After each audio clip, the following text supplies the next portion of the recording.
Welcome back to Blast Guys Reviews. In our last Joytoy video, we took a look at the Imperial Fist Intercessor's figure. In this video, we're going to take a look and see what it looks like when you upgrade from an Imperial Fist Intercessor to a Heavy Intercessor.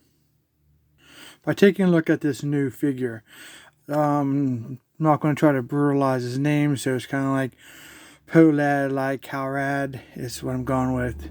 Hopefully that's right. If not, I apologize. Here's the box that it comes in. It's the newer style boxes, the white and black. This is a longer box that we're used to seeing. It's my first experience with the more longer boxes versus the more squared. But it's justified to the sheer size of this guy, so he's pretty cool. These are recommended for dog collectors that are ages at least 15 and up. These are 1/18 scale action figures. Top of the box, bottom of the box, the side of the box. If you want to pause and read that, you can. Other side has kind of like an up, down, and sideways print. So here is the standing up, and here is the side of it. Here on the back, you can see some product images. A large one with all this gear laid out, which isn't a whole lot, but it's it's justified, I guess, in my opinion. The three smaller product images, front, back, and close-up of the chest head area.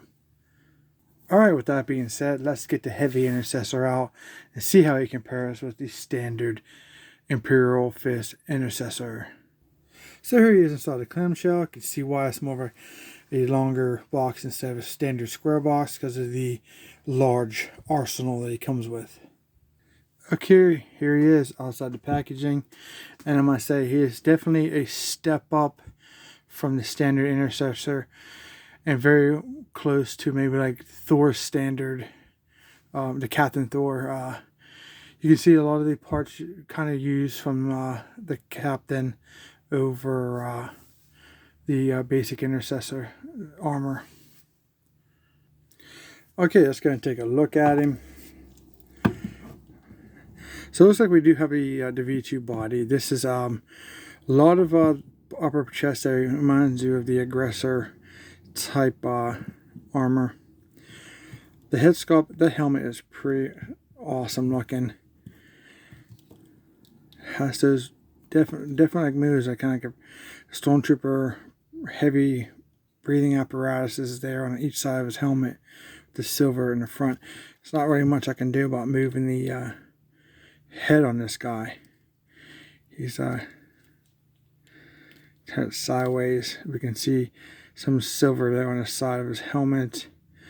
The standard yellow with the brown or tannish wash on top of that with some black, like, I don't want to say freckling, but it's like spots here and there throughout the armor, even on the helmet.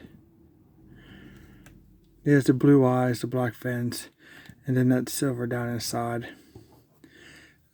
Kind of the top view. We have a little bit of gunmetal piece here.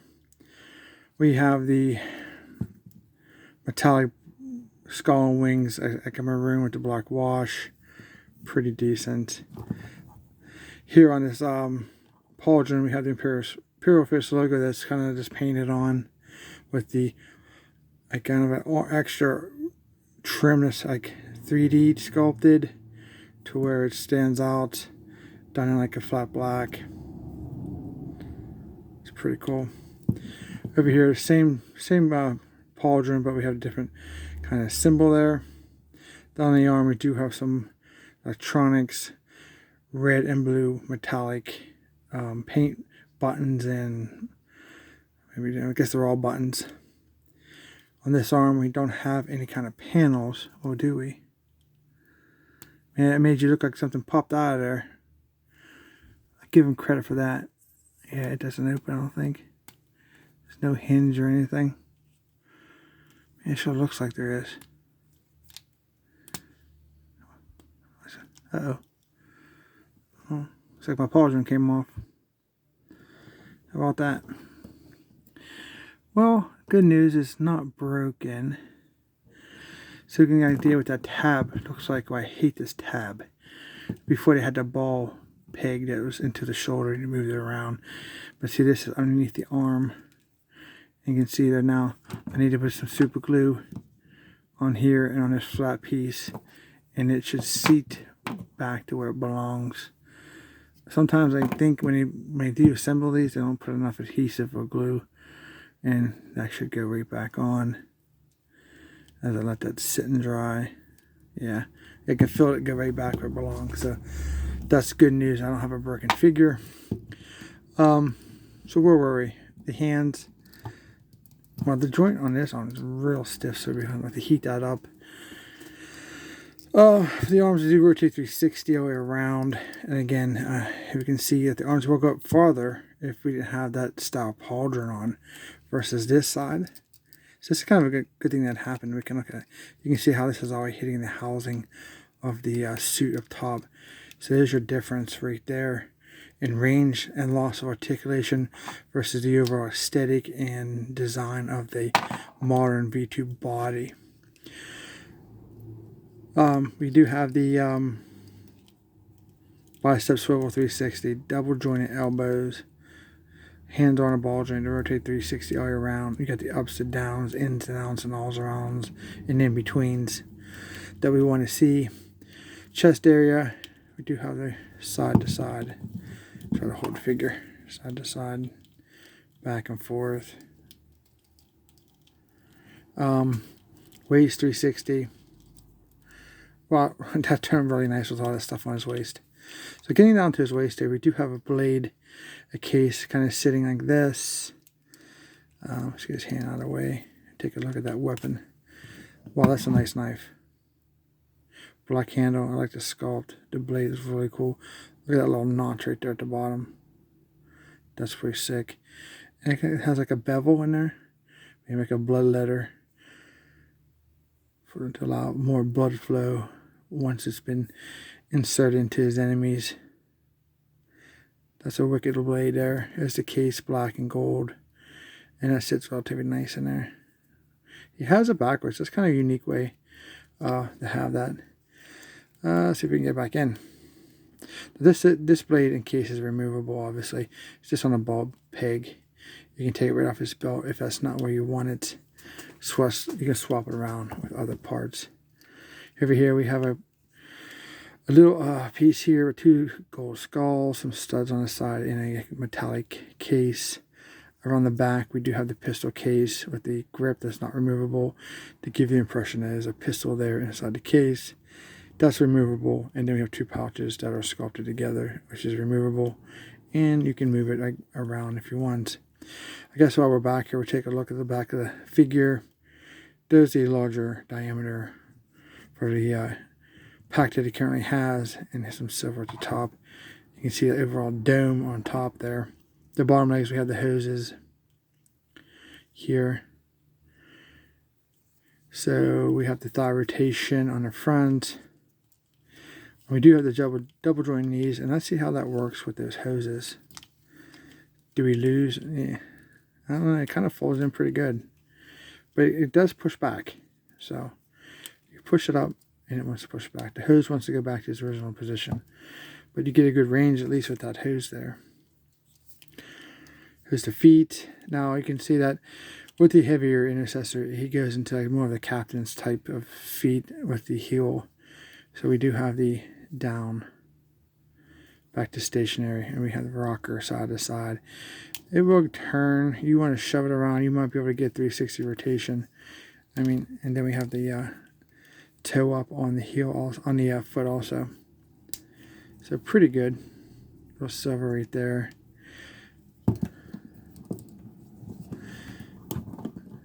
So other than that, he looks pretty awesome.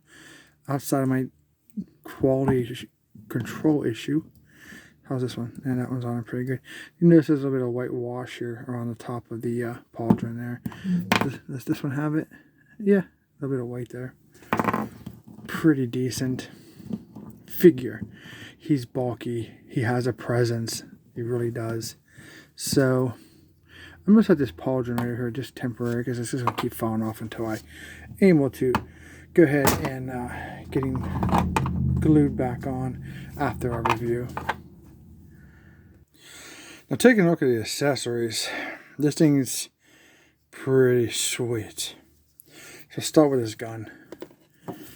I mean, wow, we're on Transformer masterpiece level weapons now. For example, this thing is massive, but all the detail in the sculpt, I must say, I am very, very impressed. This is definitely a new part for Joytoy. I think it's a beautiful sculpt, and I think the paint is spot on for a realistic look. We initially have the overall gunmetal body with some wash. They paint the body of the gun mostly of flat black here, and then they reiterate the gunmetal like studs here, which is very, very nice. Very large magazine, gold shells. It's an awesome skull and crossbones right there. A nice skull right there. I love the detail. We have drilled through the side here to let the gases escape. On this side is just more of a plain version of the other side. Pretty decent. So we have a scope drilled through. Very nice. Just wonder how he's going to hold that with this piece here. We'll have to find that out, huh? Looks like we have a handle that's retractable. Yes. On the top. So you can position that. That's nice. You can get this, because with the hose that we're going to be looking at, you can get that positioned to look into a better position by the flexibility of the overall handle here. Our hoses are just as detailed. This thicker hose with the tubing. Great looking connector. Black hose with some wash over the tubing of the silver to bring it out. They did a fantastic job. The overall black hose. This one with your PVC connector there. Pretty nice.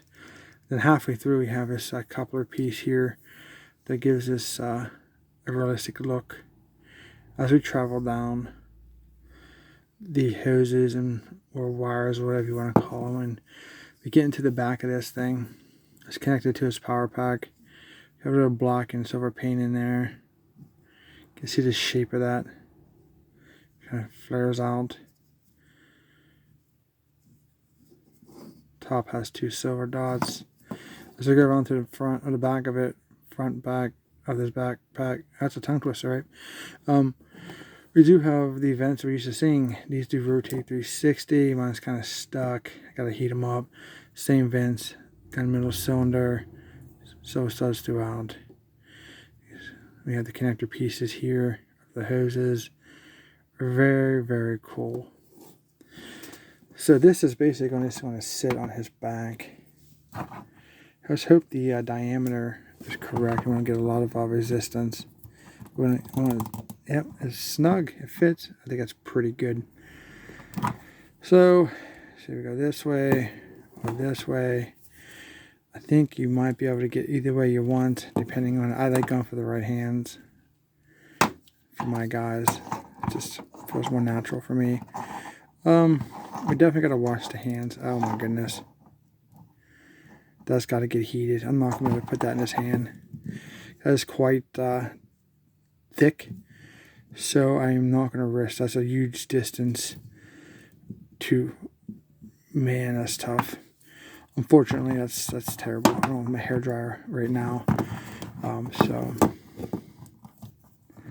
that's what that would look like if he held it. Let's see if we can get him to go over this without breaking it. Yeah, those hands are like rock hard. With these V2 bodies, I don't recommend removing weapons on it without it being warm and heated. But it gives you an idea how big that gun is. That's pretty decent. So we're going to lay the gun down here because I don't want to break my hands. These are my figures, and I paid for them, and I just don't want to break something that I'm not going to be able to get a replacement for because they are expensive adult collectibles, basically. So before we take a look at the comparisons with the basic Intercessor, he comes with his 4 alternate hands. The open hand, we have the pointing figure hand, Then we have a gripping hand that's, man, it's just stiff. And then a punching hand. Alright, so let's take a look and see the comparison between the Intercessor and what it takes to go heavy. Okay, so I popped on a shoulder pad just for comparison purposes. There they are. You can see substantial size and an upgrade from a standard Intercessor to a heavy Intercessor. Got a little bit of extra height, and definitely the bulkiness is there. The colors are pretty spot on, except with the heavy. He has that black, just dots everywhere on it, like more wear on his armor. He's definitely just taking more battlefield experience than the standard Intercessor currently has as a perspective. So here's from a side view. You can see the different feet, height, there on the figures. That's pretty cool. Definitely give you some diversity in your figure ranks. Here's the size from the back. You can even see the size and diameter of the backpacks, which I'll show you a comparison between the two as we finish taking a look at our figures here. The Imperial fist Legos are almost, I think they're about the same size. It's not too much difference there. And then here is a close-up of the different style helmets that we got. So that's pretty awesome. You basically can see the basic helmet but modified with the heavier version. Like the face sculpts are kind of the same, so that's pretty good. That's an awesome figure. So let's take a look at the comparison with the backpacks. Okay, so here's our heavy backpack and here's our standard backpack. Heavy modified for the heavy. No pun intended, I guess. See, it's the thickness is quite substantial. The vents are even bigger.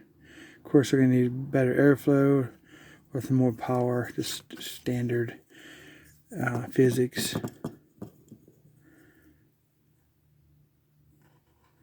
I think these things might be the same size. Yes, so our jump pack exhausts are the vents are the same size, but the these ones here are smaller. Awesome. Alright, so final thoughts. The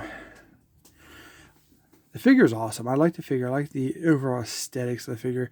I think it looks good on a heavy perspective. As you can see, definitely is going to have a presence on your shelf.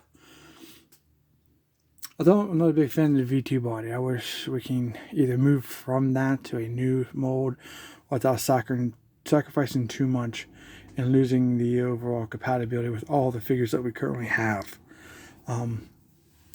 But it is what it is we have right now for the V2 body. I have a little QC issue on mine I'm not happy with, but I'm relieved that it's not broken. I can just basically take a dotted super glue, reattach it, no problem, because I know some of the other friends of mine and collector friends have had ripped straps. Like so, this strap it was ripped off. I haven't got any of those, and I'm very lucky, and I hope I never do experience that, but that would be terrible. You'd have to get a replacement. There's no fixing a ripped strap. So, alright guys, I recommend him. He's about around $50 on average for him. I recommend him. He's pretty cool. Check out, be careful what and check your QC issues, your tolerances for your joints. Heat them up, especially the hands. I'm seeing a lot of broken hands in my community, so be careful. Hope you guys enjoyed this video. If you did, please consider sharing, and subscribing to the channel. Bunch of great stuff coming in the future, so you don't want to miss out on that. And as always, thank you guys so much for watching.